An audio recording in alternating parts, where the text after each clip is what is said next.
All right, so this is the D class, and we are Canto 8, and as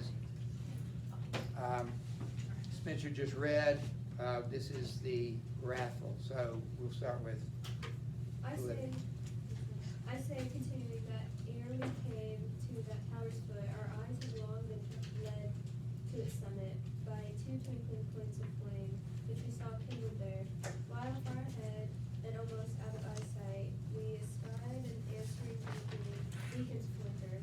So I said, turning to the well of my wisdom at my side, what does it say? What does that other light wink back? Who makes these signals? He replied, already across the water, he's in sight. What's to be looked? He's in sight. What's to be looked for from the signals aloft?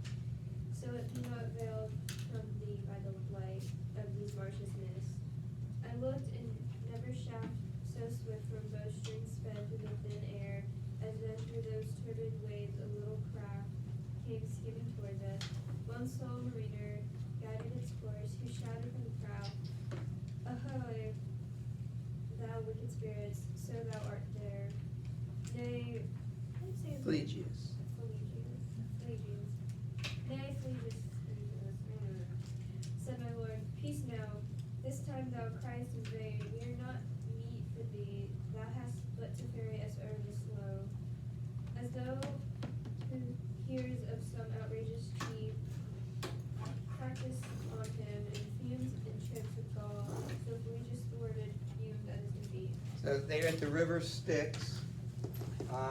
That was the name of a 70s, 60s, 70s rock band. Couldn't tell you anything they ever did, but it was, I had never studied mythologies. I didn't know what it meant, but this is the separation from, but this is the fifth circle. The river is the circle. So that's where they are. They're on one side of it. They got to cross to the other side to get through the city of Dis. And it looks like there's this like lighthouse right where they are. And there's another lighthouse right across the river. And they look like they're signaling to each other. And here comes a boat. And the boat contains this guy, Phlegius.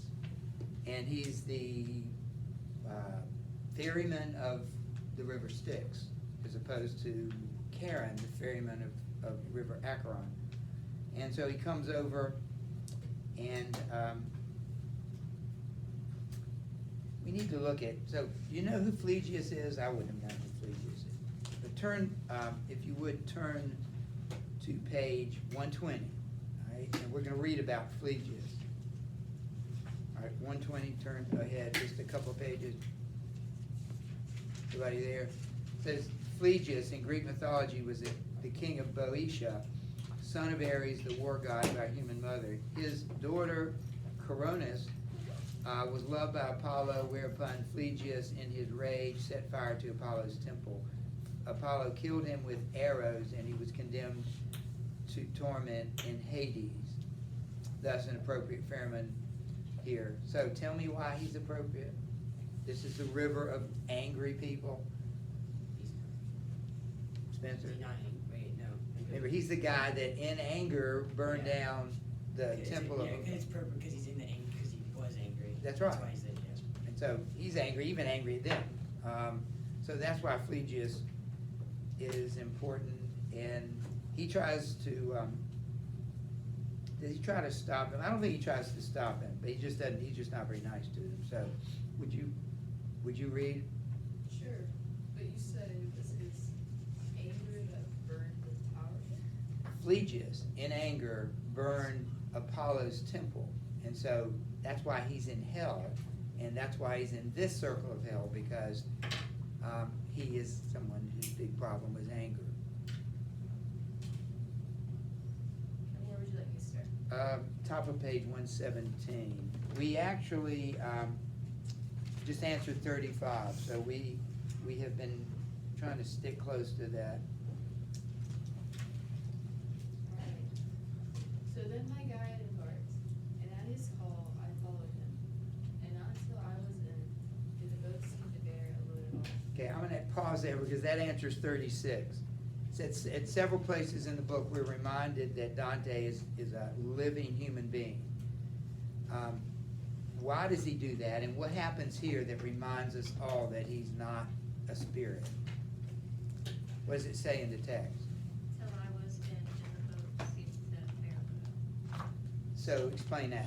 Like, when he stepped into the boat, that's when it seemed like, That's right. He has a body which has weight to it and mass. Everyone else is a spirit. So when he gets in the boat now, you can feel the weight in the boat. What was 33?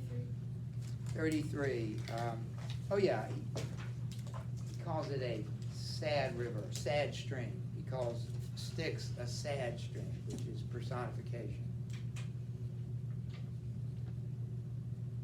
All right, so you can keep going, Caroline. When we were set, the ancient vessel then put forth at once, leaving the waters grind, deeper than for our voyage to begin. And as we ran the channel of the dead slime, there started up at me a lockstep head, crying, Who art thou? Come here before thy time. Though I came, said I stay not. Thou who art made so rank and beastly, who art thou? Go to, thou seest that I am one who weep beset. And I, amid the weeping and the woe, the cursed spirit, do thou remain in rock. I know thee, filthy as thou art, I know. Then he stretched out both hands to clutch the boat, but the master was on his guard and thrust him back, crying, Hence to the other dogs, trouble him not. That's about halfway. Yeah, that's good.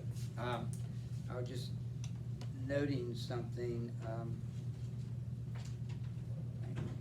All right, does it ask this? Yeah, okay, 37. This person, this is the person's name, Filippo Argenti. It must be a real person that somebody Dante knew or knew of. So here he is, he comes out of the water and speaks to Dante. Think about why you here. They're always upset that Dante's there. And he grabs the boat, and Dante calls him rank and beastly and filthy. So he's not very nice to the guy. And then he grabs the boat, and you'll see what happens next. The question is, let's keep reading. Griffin, would you read, because this will answer the question. The question is, why was he so angry at this guy, and why does Virgil actually compliments him for being angry at him?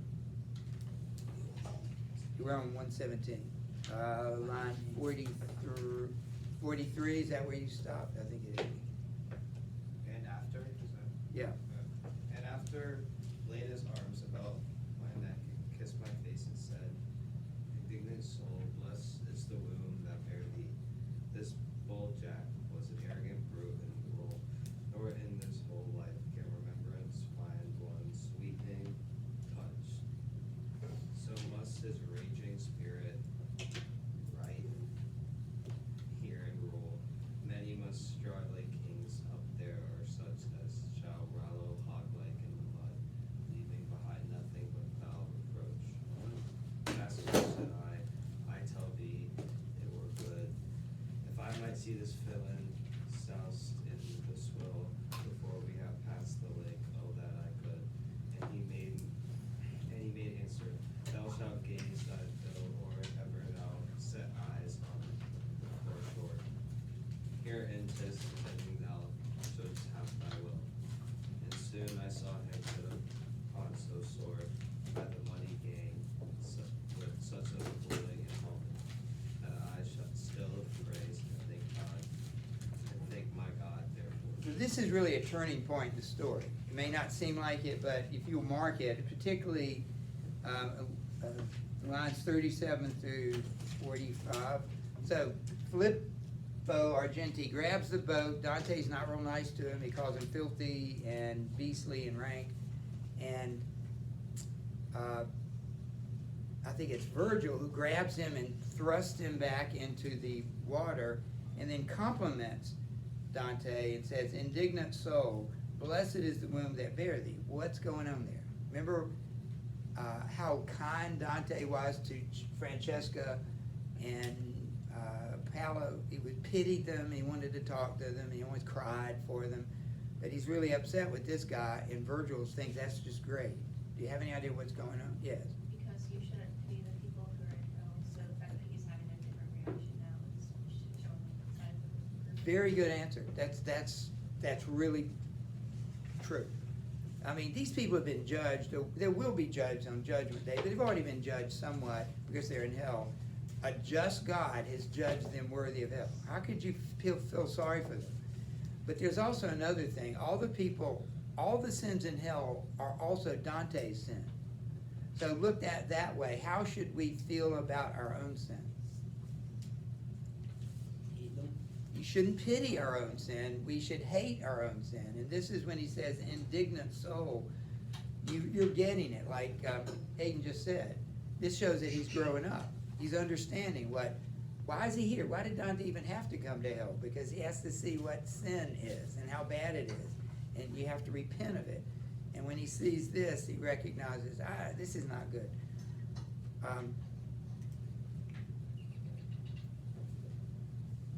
All right, well, this isn't a question, but what happens to Filippo Argenti at this point?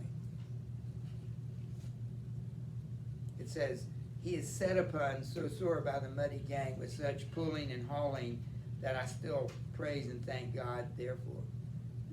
The other people that are in there with him start beating him up, and if we'll turn the page, you'll see more of this. So this is what they do in this, because that's who they are. Julie, do you mind reading at line 60? Did you read to the bottom, Griffin? Yeah. Okay, so Julie, would you start at line 61? You can read line 79. Have at Filippo Argenti, they were bawling. Lou, Lou, the shade of the fierce Florentine turned on himself, biting with his teeth and mauling. There we left him, as doth this tale of mine, for on my ears there smote a wailing cry, and I craned forward, eager to divine its meaning. See, my son, it now draws nigh, said my good lord. This city named Atis, with its sad citizens, its great company. And already I see its masts arise, clear from the valley yonder, a red shell, as though drawn out of the glowing furnaces. And he replied, the flames unquenchable that fire them from within, thus make them burn ruddy, as thou seest in the nether hell. We now were come to the deep moats, which turn to gird that city all disconsolate, whose walls appeared as they were made of iron. And Jacob, do you mind finishing it? Line 79. A long way around we had to navigate before we came to where the ferry came forward. Out with you now for years to gain. 1,000 and more surround me in the bar apartment. I saw of spirits fallen from heaven and crying eagerly. Who goes there? Why walks this man? Undead, the kingdom of the dead. My guide, wary and wise, made signs to them to show he saw a secret part. Then they cried, evading somewhat, they called out, why so? Come thou within and bid that fellow be gone, that rash intruder on our realm below. Let him win back his foolish way along, alone. See if he can, for thou with us shalt stay. That through his nighted linen hast led him on. Reader, do but conceive of my dismay, hearing these dreadful words. It seemed quite plain, I never more should see the light. All right.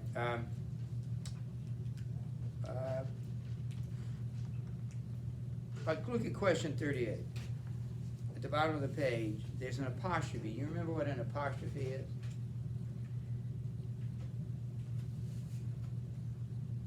Asking questions to something that can't respond. Yes. In poetry, speaking to something that can't respond or isn't there, or is an object that can't respond. Next year, you're going to read Hamlet. Did y'all read Hamlet last year? You'll read Hamlet next year with Dr. Betzel. There's a famous scene in there where Hamlet picks up this skull. You remember this scene? He talks to the skull. Skull's not going to talk back, but he talks to the skull, poor Yorick, I knew him well.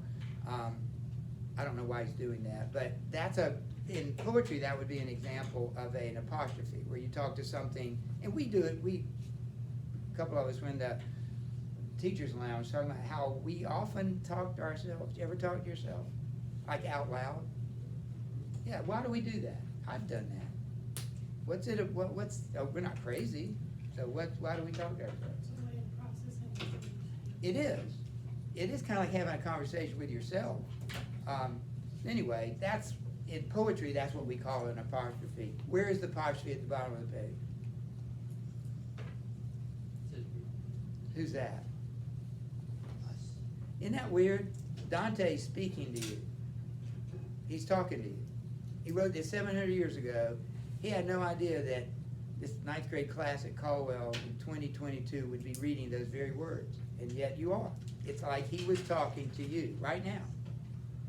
In a way, it really is, because these are all his words. So they're at the city of Dis. Can I ask you to turn the page to 122? Turn to it's ahead. Turn ahead to 122. We're now in Nether Hell, will be. We're at the beginning of Nether Hell. The circle, that's the city of Dis. The city of Dis actually extends to the pit of hell. So you could say everything now that they go is part of Nether Hell. So we will read, hopefully, everything down to the Great Barrier. So if you're staring right down into hell, we won't read about the Great Barrier. We might, but we won't read much. So this is the extent of what we're going to read for the rest of the next 2 weeks. And notice they have to get through the city of Dis in order to continue that process. So turn back to 118. Actually, I guess we're at the top of 119 now. They don't want him there.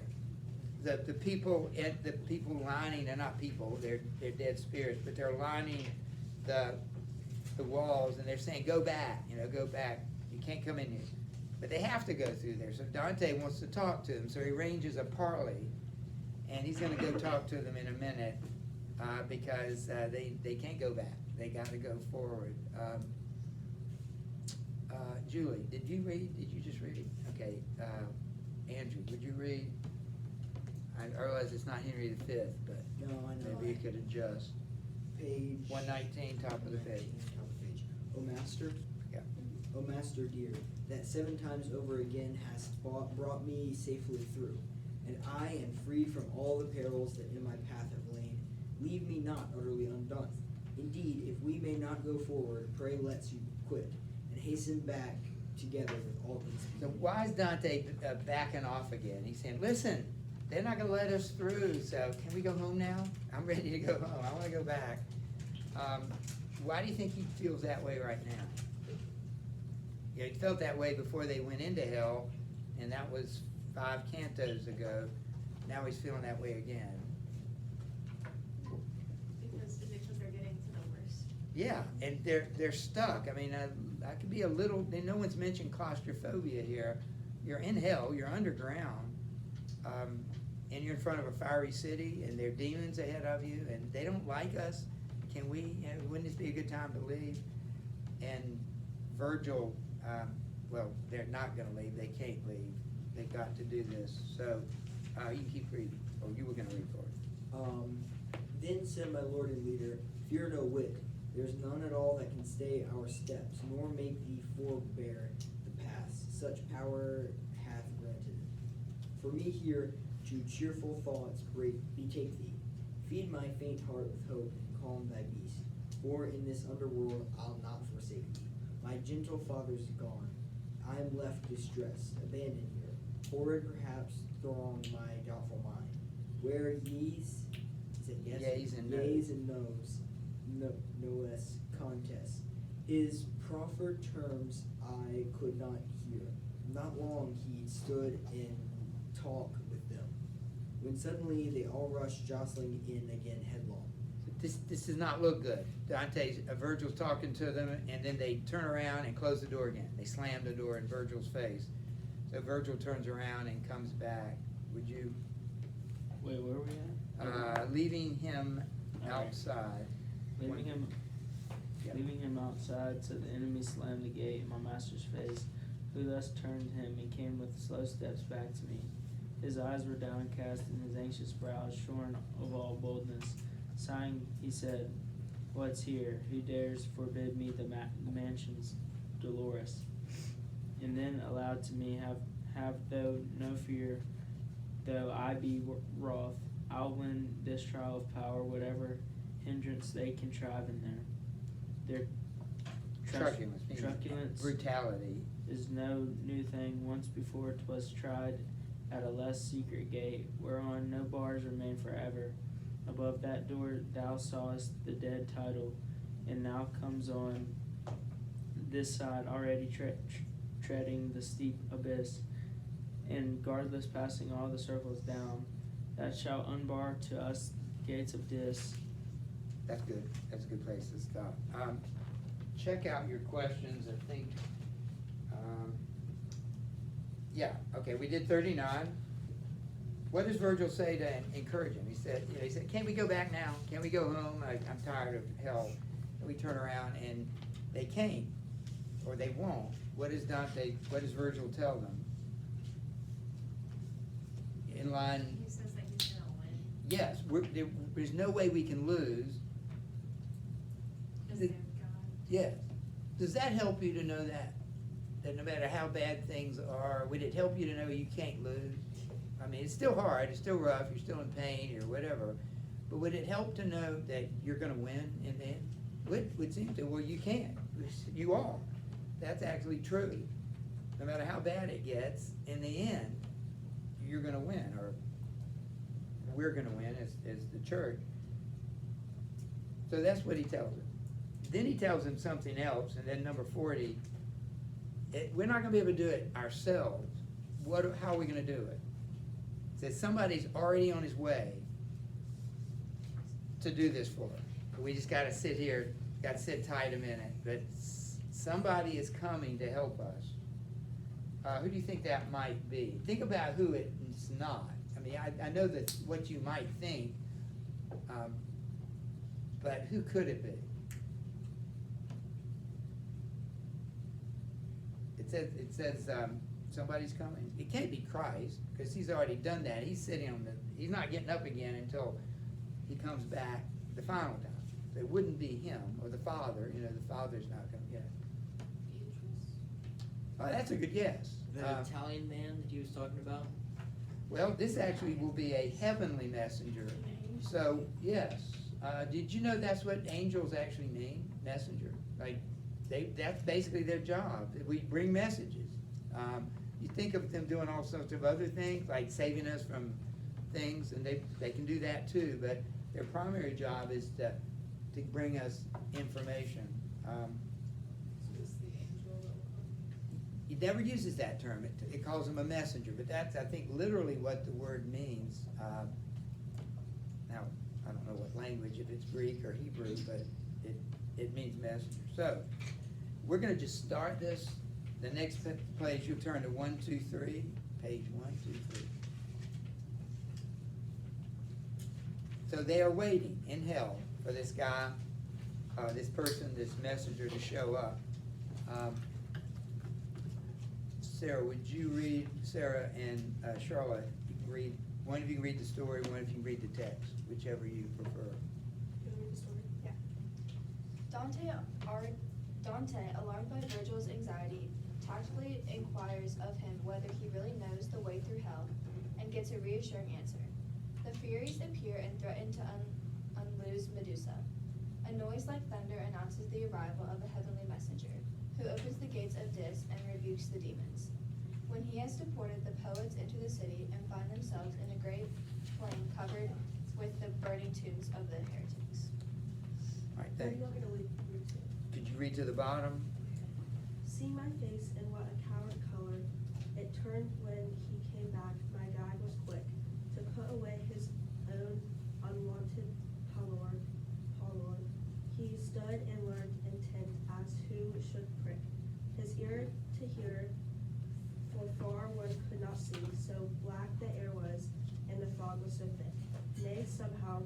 We must win this fight, he said, if not, the great self-proffered aid is late. But oh, how long his coming seems to be. I saw too clearly how his first intent was cloaked by what came after. What he said was not what he designed, but different.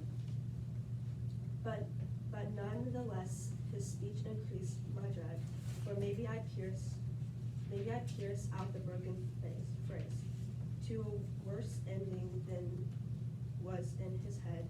Did any ever descending from that place, where loss of hope remains their own woe, thread to its depth this hollow, dreary maze?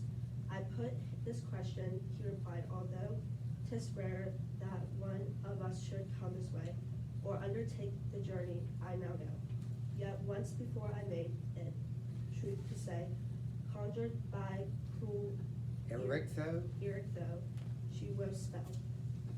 Wont to call back those shades to their dead clay, I was not long stripped of my moral shell, when she compelled me pass within yon wall, to fetch a spirit from Judas' circle of hell. Thank you. So, Dante, has anybody else ever been here?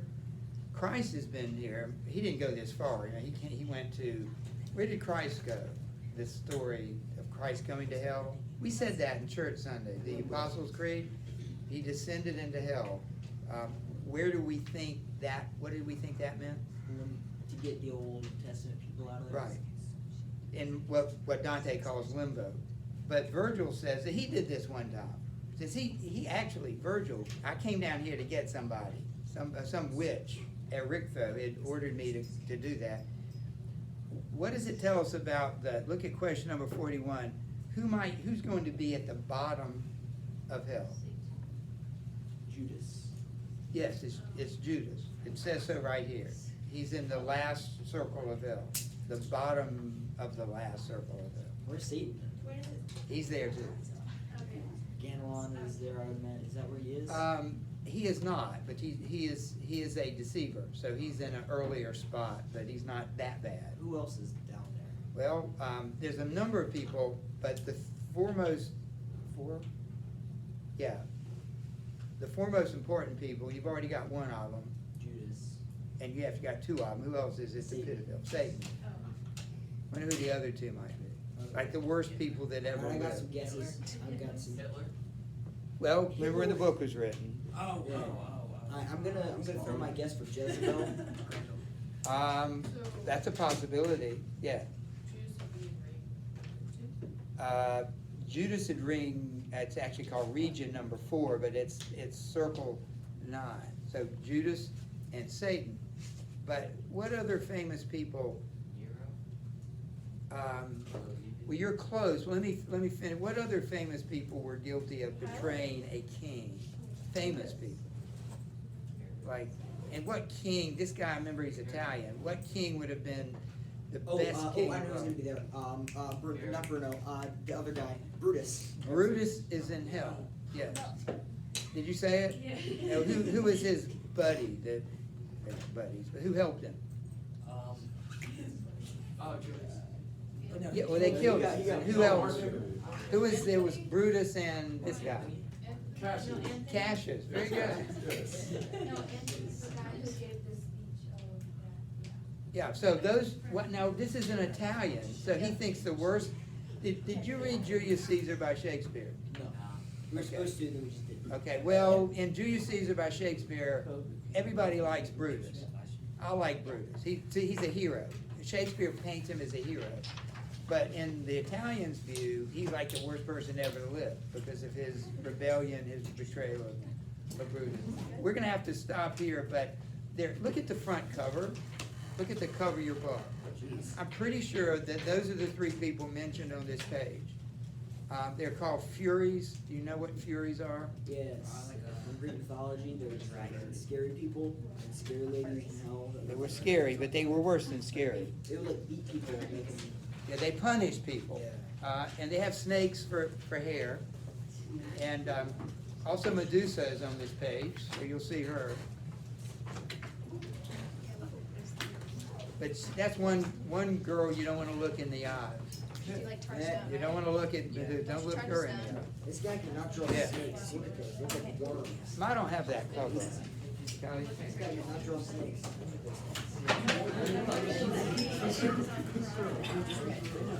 I said I could do better.